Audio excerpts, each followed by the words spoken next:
Hello guys, आपका स्वागत है भारतीय कानून व्यवस्था मेड इजी डे 3 में। क्या आप जानते हैं एक साधारण ऑफर कॉन्ट्रैक्ट कैसे बनता है? चलिए समझते हैं सेक्शन 1 और सेक्शन 2 से। सेक्शन 1 में बेसिक बताता है। इस कानून का नाम है इंडियन कॉन्ट्रैक्ट एक्ट 1872।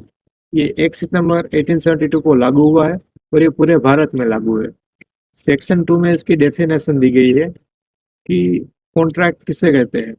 तो कॉन्ट्रैक्ट में कोई पर्सन आपको ऑफर करता है, जब कोई व्यक्ति अपनी इच्छा दूसरे को बताता है वह कुछ करेगा या नहीं करेगा उसकी सहमति पाने के लिए। फिर आता है प्रॉमिस। जब दूसरे व्यक्ति उस प्रस्ताव को स्वीकार करता है तो प्रॉमिस बनता है। फिर आता है कंसिडरेशन, मतलब ऑफर के बदले में मिलने वाली चीज जो वादा करने वाले की इच्छा से दी जाती है, पर यह बेसिकली पैसे दे जाता है। फिर आता है एग्रीमेंट। जब ये वादा किया, ये एक्सेप्ट करने पर ये एग्रीमेंट बनता है और कानूनी तरीके से कंसिडरेशन के साथ ये एग्रीमेंट कॉन्ट्रैक्ट बनता है। याद रखिए, offer plus acceptance is equal to promise. हमने ऑफर दिया गया, हमने एक्सेप्ट किया, तो ये प्रॉमिस बना। Promise plus consideration is equal to agreement.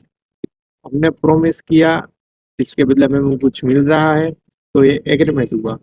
Agreement plus legal effect is equal to contract. हमने एग्रीमेंट किया, कानून के दायरे में किया, तो ये कॉन्ट्रैक्ट बनता है। यह था सेक्शन 1 और सेक्शन 2 का आसान सार। Thank you.